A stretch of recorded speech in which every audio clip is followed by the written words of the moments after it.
These baby pancakes are fun to make and super easy, so let's get started and sweeten the world. I'm starting by adding a little bit of vinegar to my milk, which will just sour and thicken up the milk a little bit. And now for my dry ingredients, I have a little bit of flour, a dash of salt, and some baking powder.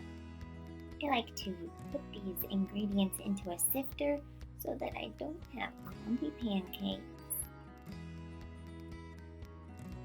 Now I'm going to stir up the dry ingredients and add my wet ingredients. If you're new here, definitely click that subscribe button and ring the notification bell because I have new videos here every single week.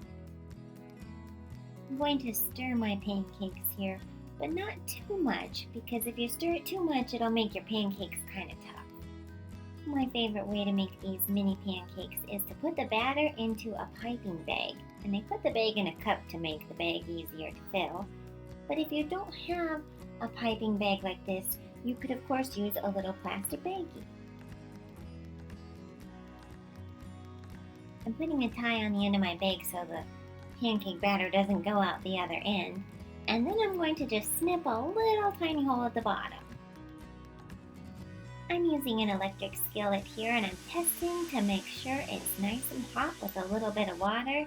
And then I'm going to just add my little pancakes all over the pan.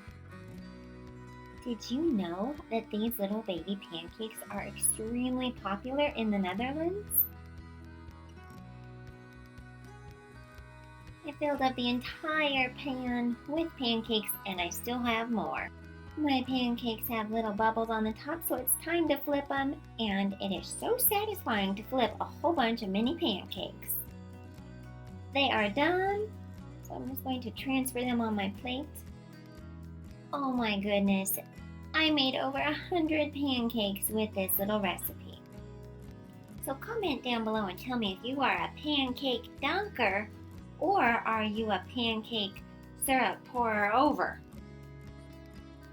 Either way, these pancakes are absolutely delicious and they are sure to satisfy those little taste buds. As you can see, little Cupcake here likes to dunk her pancakes.